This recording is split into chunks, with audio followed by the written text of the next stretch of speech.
Les cales vers l'est seront-ils aussi puissants que ceux qui ont éclaté à l'ouest ou vont-ils être plus faibles? Eh bien écoutez, les orages seront quand même assez forts localement, mais ils seront généralement plus faibles et ils seront plus disparates ces orages. Mais nous avons quand même émis une vigilance jaune pour tout ce qui est du Pays Basque jusqu'au nord-est du pays. Donc pour le matin, ça sera encore relativement calme sur les régions de l'Est avec des trous et des éclaircies possibles. Toujours cet axe pluvieux du Pays Basque jusqu'aux Ardennes. Et à l'arrière, ce sera un ciel alternant entre passage nuageux, éclaircies et parfois une averse.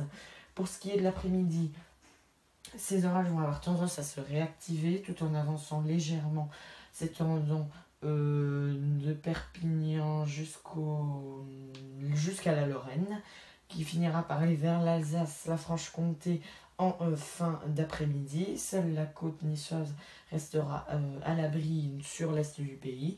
Et à l'arrière, ça sera toujours un ciel plutôt variable.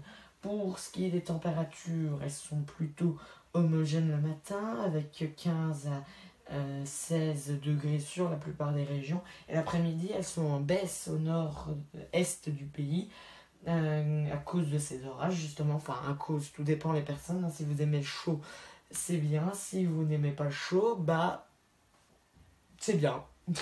Donc, nous aurons plus que 24 en Lorraine après le passage des orages. Avant ça, l'ambiance sera lourde. Et ailleurs, ça tournera autour de 22, 24. Donc, donc le matin, en plus près, vous voyez donc toujours cet axe pluvieux mais qui ne sera pas orageux. Et pour l'après-midi, ces orages vont se réactiver sur le pays. Donc voilà, merci d'avoir suivi ce bulletin. À bientôt. Merci.